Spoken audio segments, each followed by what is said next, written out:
ఆకాశవాణి ప్రాంతీయ వార్తలు చదువుతున్నది పోపూరి మురళీకృష్ణ ప్రసాద్. ముఖ్యాంశాలు. ఆంధ్రప్రదేశ్ ముఖ్యమంత్రి నారా చంద్రబాబు నాయుడు ఈరోజు నంద్యాల జిల్లాలో పర్యటిస్తారు. ప్రతి ఇంట్లోనూ మహిళా వ్యాపారవేత్త ఉండాలనేది ప్రభుత్వ లక్ష్యమని ఆంధ్రప్రదేశ్ ముఖ్యమంత్రి నారా చంద్రబాబు నాయుడు తెలిపారు. హైదరాబాద్ మూసీ రివర్ ఫ్రంట్ ప్రాజెక్టులో నదీ పరివాహక ప్రాంతం నైట్ ఎకానమీ అభివృద్ధికి దోహదపడుతుందని తెలంగాణ ముఖ్యమంత్రి రేవంత్ రెడ్డి పేర్కొన్నారు.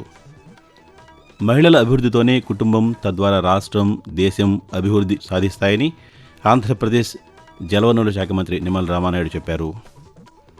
ఐసీసీ T20 ప్రపంచ కప్ క్రికెట్ టైటిల్ను భారత్ కైవసం చేసుకుంది. వార్తల వివరాలు.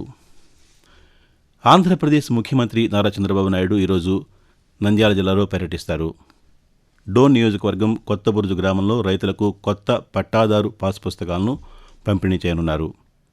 ఉదయం 10 గంటలకు అమరావతి నుంచి బయలుదేరి 11:20 కొత్తబురుజు గ్రామానికి ముఖ్యమంత్రి చేరుకుంటారు.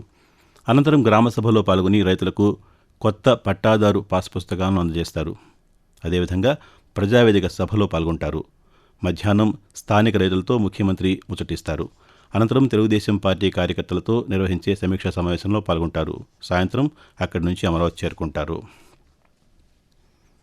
హైదరాబాద్ మూసీ రివర్ ఫ్రంట్ ప్రాజెక్టులో భాగంగా నదీ పరివాహక ప్రాంతాన్ని నైట్ ఎకానమీకి దోహదపడేలా అభివృద్ధి చేయడంతో ఈ ప్రాంతంలోని యువకులకు ఉపాధి అవకాశాలు లభిస్తాయని తెలంగాణ ముఖ్యమంత్రి రేవంత్ రెడ్డి పేర్కొన్నారు. హైదరాబాద్ శివరాంపల్లిలో పునరుద్ధరించి సుందరంగా తీర్చిదిద్దిన బూమ్రుక్ ఉద్దౌలా చెరువును ముఖ్యమంత్రి నిన్న ప్రారంభించారు. ఈ సందర్భంగా ఆయన మాట్లాడుతూ ప్రజలకు అద్భుతమైన సంస్కృతిని అందించడానికి ఈ చెరువును పూర్తిస్థాయిలో పునరుద్ధరించామని చెప్పారు. ప్రతి ఇంట్లోనూ మహిళా వ్యాపారవేత్త ఉండాలనేది ప్రభుత్వ లక్ష్యమని ఆంధ్రప్రదేశ్ ముఖ్యమంత్రి నారా చంద్రబాబు నాయుడు తెలిపారు. అమరావతిలో నిన్న నిర్వహించిన అంతర్జాతీయ మహిళా దినోత్సవం కార్యక్రమంలో పాల్గొన్న ఆయన మాట్లాడుతూ ఆడబిడ్డల రక్షణ విషయంలో ఏమాత్రం రాజీ లేదన్నారు. ఎవరైనా మహిళల జోలికొస్తే ఉపేక్షించే ప్రసక్తి లేదని స్పష్టం చేశారు. సమాజంలో వచ్చిన మార్పుల వల్ల జనాభా తగ్గిపోతోందని తెలిపారు.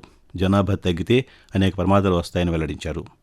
జనాభాను ప్రోత్సహించేందుకు ఎంతమంది పిల్లలు ఇంట్లో ఉంటే అంతమందికి తల్లికి వందనం అమలు చేస్తున్నామని చంద్రబాబు నాయుడు పేర్కొంటూ, ఎంతమంది పిల్లలుంటే అంతమందికి తల్లికి వందనం ఇచ్చానని మరొక్కసారి గుర్తు చేస్తున్నాను. 5-6 మంది ఇంట్లో ఉంటే అవసరమైతే 3 బెడ్రూములు ఇల్లు కట్టిస్తాం. లేదు పెన్షన్ ఇవ్వాల్సి వస్తే ఆ ఇంట్లోనే ఒక పెన్షన్ ఎక్కువగా ఇస్తాం. ఒకరుంటే 5 కేజీలు బియ్యం ఇస్తాం. ఇద్దరుంటే 10 కేజీలు ఇస్తాం. రేపు రాబోయే రోజుల్లో 10 మంది ఉంటే 25 కాకుండా 60 కేజీలు ఇస్తే అప్పుడు ఆ కుటుంబంలో కలిసి ఉంటారు. అవునా కాదా అని అడుగుతున్నా. అసెంబ్లీ ఎన్నికల హామీల్లో భాగంగా 18 ఏళ్లు నిండిన కళాశాల విద్యార్థినులకు ఎలక్ట్రికల్ స్కూటీ ఇచ్చే ఆలోచన చేస్తున్నామని తెలంగాణ ముఖ్యమంత్రి రేవంత్ రెడ్డి పేర్కొన్నారు. హైదరాబాద్లోని ప్రజాభవన్లో అంతర్జాతీయ మహిళా దినోత్సవ వేడుకల్లో ముఖ్యమంత్రి నిన్న పాల్గొన్నారు. ఈ సందర్భంగా ఆయన మాట్లాడుతూ ప్రభుత్వం ఇచ్చే అవకాశాన్ని అందిపుచ్చుకుని మహిళలు ఉన్నత స్థానాలకు చేరాలని ఆకాంక్షించారు. మహిళల ఆర్థిక శక్తి పెరిగితేనే ఈ దేశం అభివృద్ధి చెందుతుందని రేవంత్ రెడ్డి పేర్కొంటూ, ఏ దేశమైతే ఆర్థికంగా ఎదిగిందో, ఏ దేశమైతే ఎదిగిన అభివృద్ధి చెందిన దేశాలుగా ఈ రోజు ప్రపంచంలో గుర్తింపు పొందుతున్నాయో ఆయా దేశాలలో మహిళ యొక్క ఆర్థిక శక్తి పెరిగినప్పుడే ఆ దేశం అభివృద్ధి చెందిన దేశంగా గుర్తింపు పొందింది. మన దేశంలో మహిళల యొక్క శ్రమకు గుర్తింపు లేదు, శ్రమకు తగ్గ ఫలితము లేదు. మహిళలకు ఇవ్వవలసిన గౌరవం, సరైన గుర్తింపునివ్వాలి అని మా ప్రభుత్వం భావిస్తున్నది. అందుకే ఈనాడు మంత్రివర్గం నుంచి మొదలు పెడితే మహిళా అధికారుల వరకు ఎక్కడ ఏ అవకాశం వచ్చినా మహిళా అధికారులను నియమిస్తూనే వస్తున్నాం. జనాభాలో సగభాగంగా ఉన్న మహిళలకు పురుషులతో సమాన అవకాశాలు కల్పించే విధంగా అవసరమైన చర్యలు కేంద్ర రాష్ట్ర ప్రభుత్వాలు చేపడుతున్నాయని ఆంధ్రప్రదేశ్ జలవనరుల శాఖ మంత్రి నిమ్మల రామానాయుడు చెప్పారు.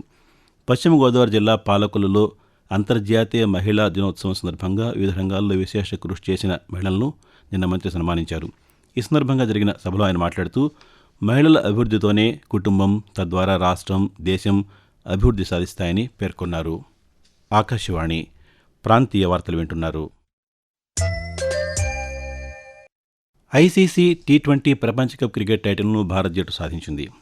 గుజరాత్ రాష్ట్రంలోని అహ్మదాబాద్లో నిన్న జరిగిన ఫైనల్ మ్యాచ్లో న్యూజిలాండ్ జట్టుపై 96 పరుగుల తేడాతో భారత్ ఘన విజయం సాధించింది. దీంతో మూడోసారి ట్రోఫీని దక్కించుకుంది. ఫైనల్ మ్యాచ్లో తొలుత బ్యాటింగ్ చేసిన భారత్ జట్టు 20 ఓవర్లలో 5 వికెట్ల నష్టానికి 255 పరుగులు చేసింది. అనంతరం లక్ష్య ఛేదంలో న్యూజిలాండ్ జట్టు 19 ఓవర్లలో 159 పరుగులకే ఆలౌట్ అయింది. భారత్ జట్టు టీ20 ప్రపంచ కప్ను సాధించడంపై ఆంధ్రప్రదేశ్ ముఖ్యమంత్రి నారా చంద్రబాబు నాయుడు, ఉప ముఖ్యమంత్రి పవన్ కళ్యాణ్, వైఎస్ఆర్ కాంగ్రెస్ పార్టీ అధినేత వైఎస్ జగన్మోహన్ రెడ్డిలు సామాజిక మాధ్యమం ఎక్స్ వేదికగా హర్షం వ్యక్తం చేశారు. మత సామరస్యానికి, సోదరభావానికి రంజాన్ మాసం ప్రతీక అని ఆంధ్రప్రదేశ్ పర్యాటక శాఖ మంత్రి కందుల దుర్గేష్ పేర్కొన్నారు. తూర్పుగోదావరి జిల్లా రాజమహేంద్రవరం మోరంపూడిలో ఏర్పాటు చేసిన ఇఫ్తార్ విందులో ఆయన నిన్న ముఖ్య అతిథిగా పాల్గొన్నారు. ఈ సందర్భంగా మంత్రి మాట్లాడుతూ అత్యంత భక్తి శ్రద్ధలతో, క్రమశిక్షణతో ముస్లిం సోదరులు జరుపుకునే రంజాన్ మాసం సమాజానికి చక్కని సందేశాన్ని ఇస్తుందన్నారు. ప్రజలంతా కలిసిమెలిసి ఉండాలని, అల్లా ఆశీస్సులు ప్రజలందరిపైన ఉండాలని మంత్రి ఆకాంక్షించారు. క్యాన్సర్ను సమర్థంగా ఎదుర్కోవాలంటే ముందస్తు జాగ్రత్తలు, త్వరిత నిర్ధారణ, నాణ్యమైన వైద్య సేవలకు ప్రాధాన్యం ఇవ్వాల్సిన అవసరం ఉందని తెలంగాణ మహిళా శిశు సంక్షేమ శాఖ మంత్రి సీతక్క పేర్కొన్నారు. హైదరాబాద్లోని హైటెక్స్లో ఒమేగా క్యాన్సర్ ఫౌండేషన్ను ఆమె నిన్న ప్రారంభించారు. అనంతరం మంత్రి మాట్లాడుతూ కుటుంబం, ఉద్యోగం, సమాజంలో మహిళలు కీలక పాత్ర పోషిస్తున్నారని తెలిపారు. మహిళల ఆరోగ్యం, సంక్షేమం ప్రాధాన్యతగా ఉండాలని పేర్కొన్నారు.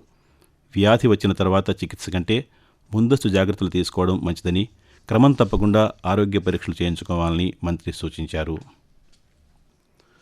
స్వాతంత్ర్య సమరయోధులు, బహుభాషావేత్త బెజవాడ గోపాల్రెడ్డి వర్ధంతి ఈరోజు. ఆంధ్ర రాష్ట్రానికి రెండవ ముఖ్యమంత్రిగా, ఉత్తరప్రదేశ్ గవర్నర్గా సేవలందించిన ఆయన నెల్లూరు జిల్లా బుచ్చిరెడ్డిపాలెంలో 1907 ఆగస్టు 7వ తేదీన జన్మించారు. 11 భాషల్లో ప్రావీణ్యులైన గోపాల్రెడ్డి అనేక పుస్తకాలు రచించారు. రవీంద్రనాథ్ ఠాగూర్ రాసిన గీతాంజలి, ఊర్వశి వంటి పలు రచనలను తెలుగులోకి అనువదించిన గోపాల్రెడ్డి 1997 మార్చి 9వ తేదీన కన్నుమూశారు. వాతావరణం. ఆంధ్రప్రదేశ్, యానాంలలో దిగువ ట్రోపా ఆవరణలో నైరుతి, దక్షిణ దిశగా గాలులు వీస్తున్నాయని అమరావతిలోని వాతావరణ కేంద్రం తెలిపింది.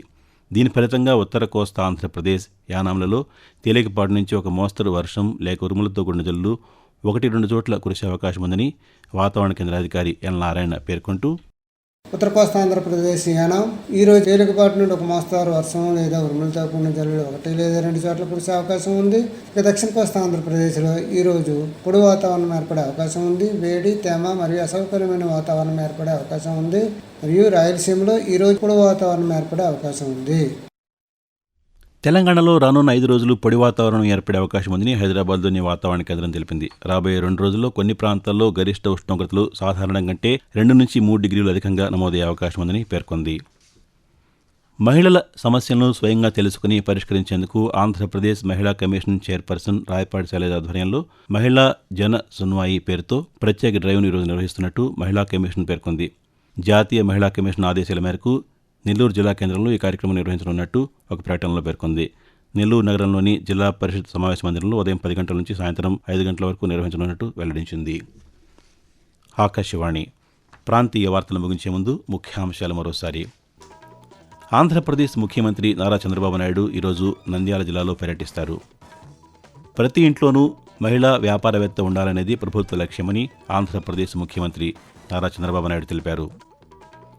హైదరాబాద్ మూసీ రివర్ ఫ్రంట్ ప్రాజెక్టులో నదీ పరివాహక ప్రాంతం నైట్ ఎకానమీ అభివృద్ధికి దోహదపడుతుందని తెలంగాణ ముఖ్యమంత్రి ఏ రేవంత్ రెడ్డి పేర్కొన్నారు.